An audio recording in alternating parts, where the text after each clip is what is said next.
Hello everyone, in this video let us go through one of the chapters of the book Wise and Otherwise from the author Sudhamurthy ma'am. She gives a salute for life and she has given so many life incidences that she has met through her complete journey. She has met her friends, the unknown people that she has met in her life, the contribution of unknown people to her life and her contribution to the unknown people, and so many hidden things that are there in this Wise and Otherwise. This is a book which is actually I say it's a must read for everyone, because of this younger generation we tend to forget our relationships, our family, our friends or something like that. So yeah, it's a must read, and it has got so many incidences, so many funny, some incidences will make you cry, and some incidences will make you think, some incidences will make you realize what if I would have been in, what if I was there in that situation, what is the solution would have taken at that point of time. And there are few more incidences which are actually make you like thought-provoking things. There are so many things to learn from this book, and I would give a 4.5 star for this book. So let me go to one of the chapters, one of the life incidences that she has written in this book, and today I'll be reading out that for you.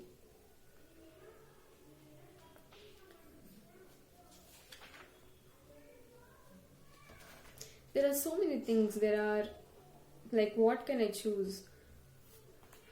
I have gone through each and every chapter of this book, and it's wonderful. Cause, then cure. This is one of the funniest chapter, which will keep you like, we have come through a lot of movies, right? Horror comedies, rom-com, like many, thrilling, everything. So this is one of the book that will actually keep you keep your enthusiasm till the end of the chapter. So Cause and Cure being one of those funniest chapters that I like to read from this book.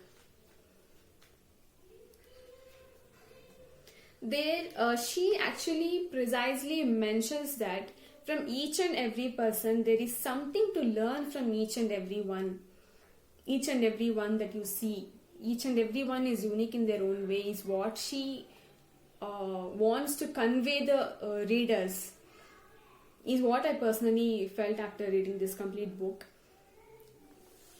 So I'll be reading the last chapter. The last chapter, which has 3 bright young men.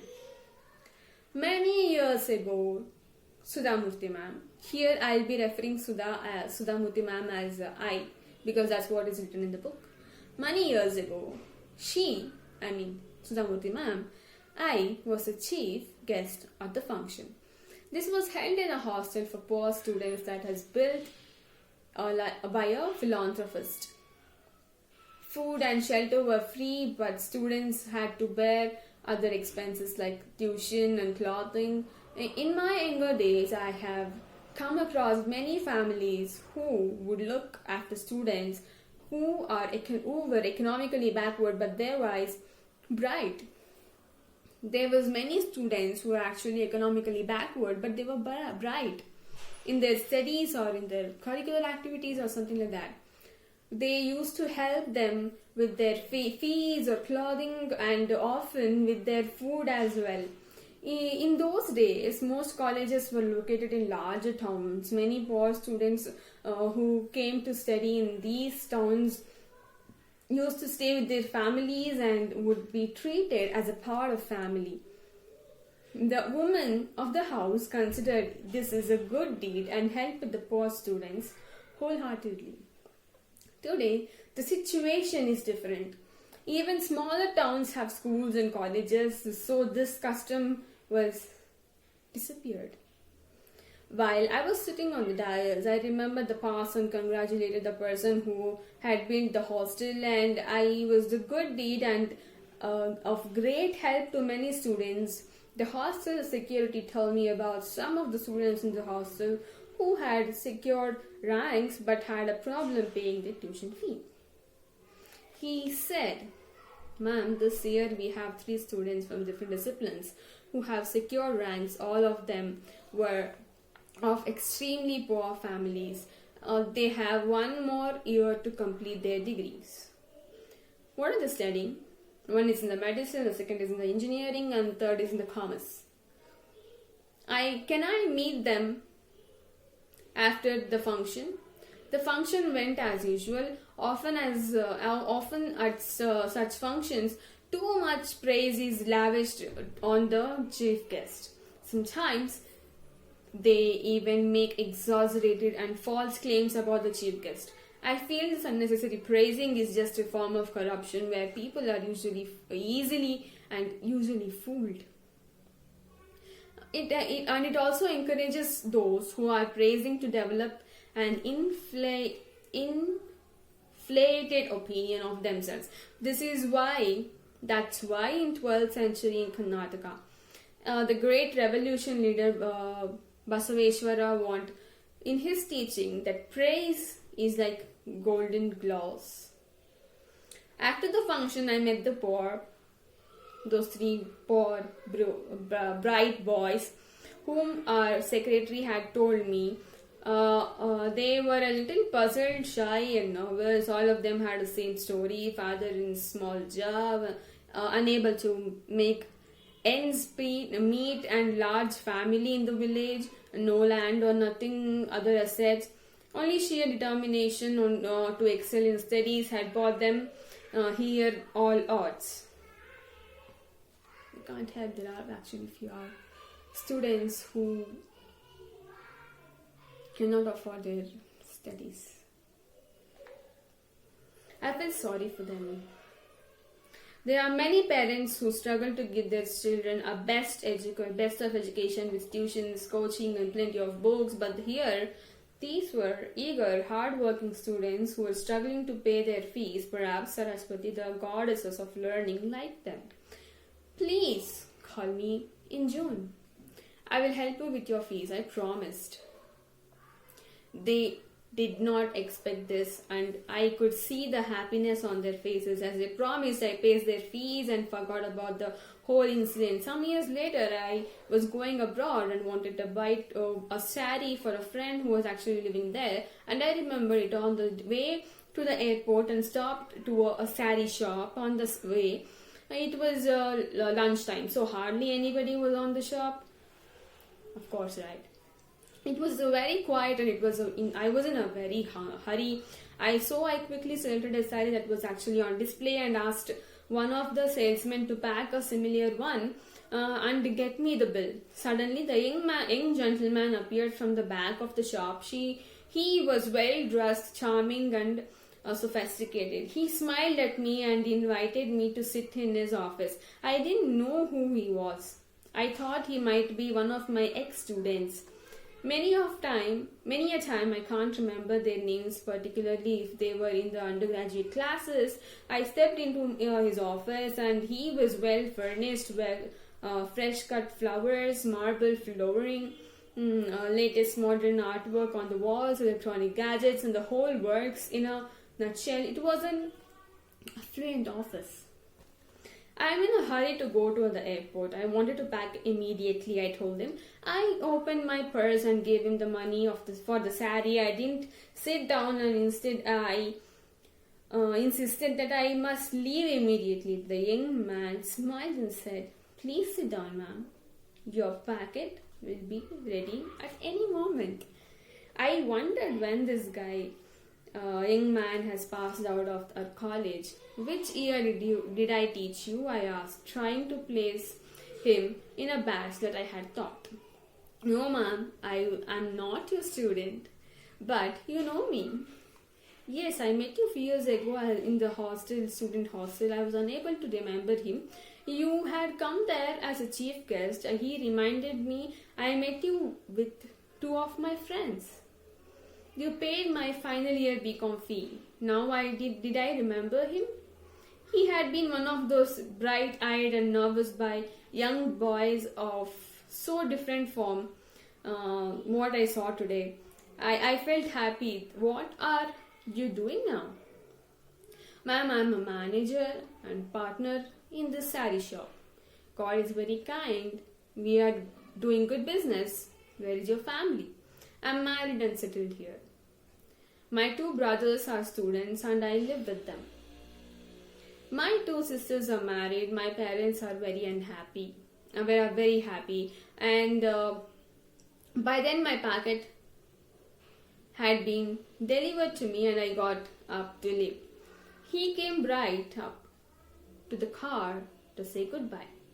It was getting late, so I rushed and just made it to the aircraft. As the flight took off, I wanted to ensure the sari was good and opened the bag. I was surprised there were two saris. I had wanted only to buy only one sari and I paid only for one, but the packet contained not only two saris but also the money that I had paid, along with a small note. Ma'am, the note read, "It was very kind that you had paid my fees for without even knowing me. Many a times I have wondered why did you do that? I was a total stranger and not even related to you at all. You never expected anything from me. Now I have made it a point to help people who are not related to me." See, the point is, when you do something good for someone who are not related to you, it feels good. When you do something when you do something good for the people who you and who know you better, well, definitely some or the other way they'll expect something in return or they'll expect more. But for the people, if you help for the people whom you don't know, it is like something else. So I'm getting too emotional anyway. You never expected anything from me. Now I have made it a point to help people who are not related to me without any expectations. This is my small gift to you. It may or it may not be a big thing for you, but I would like to give it to you with affection and gratitude. You have changed my life. I was touched by his words and tears filled my eyes. I reached Mumbai. My international flight was delayed due to some technical issues. So I thought I would like to go and buy some snacks at the Santa Cruz market. While walking onto the footpath with a friend, I stumbled and fell down. My foot swelled up. I was worried that it might be fractured. My friend lived in Mumbai. She took me to a doctor close by. She assured me that though he was a little expensive doctor, but he is very good at his profession. We went to the doctor in car. The clinic was modern. The receptionist was smart and professional. She asked whether I had an appointment, and when I said no, she asked me to wait. She talked to the doctor and then sent us in. The doctor was young and very confident. I felt at ease. He made me very comfortable with a smile. When he was examining my leg, he started a conversation. And what was that conversation? Let's begin. "Ma'am, I met you before. You look older now. Where have you met me before?" "I was in a student hostel. You had come there as a chief guest. After the function, I met you with my two other friends. I guessed who he was and wanted to reconfirm. Where are your friends now?" One is in the Bangalore and the partner is in the Shari shop and the other is in the US. How come you're here?" I explained the reason. But the time he knew that I was wrong with my leg. Don't worry, ma'am. It's not a fracture. It's just. I was happy with this boy. He was doing well, and I was so relieved that there was no fracture. While I was about to leave, I asked him, "Are you married?" With the same confident smile, he replied, "Yes, my wife is also a doctor and we have settled here."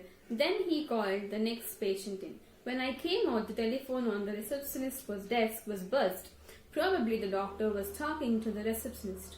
Maybe he was telling her not to collect any fees, but I wanted to pay. He just started a clinic in such a posh area and also was married. I wanted to encourage him. I opened my purse. The receptionist said, "It's 300 rupees. Isn't it too much?" I was surprised and my hand was still inside the purse. "No, doctor himself told me the amount. Yours was not a confirmed appointment." I paid the bill and left. I had helped 3 people at the same time without expecting anything in return, but their attitudes were so different. One person felt grateful for my help and he wanted to help others in the similar manner. The other didn't even mention the help he had received from me and felt neither grateful for it nor obliged to me. He treated me exactly as he would treat any perfect stranger. When people with different ideas face the same situation, they act differently. I have met the third one also, who is in the USA, and she didn't write anything here, which means to say, at the end of the day, your help is a help, and we never know where we all end up. Some might settle in USA, some might settle somewhere, some might just have a small house or something. But what's required in life is satisfaction, I feel, which you get by helping others. That's all I received from this whole chapter.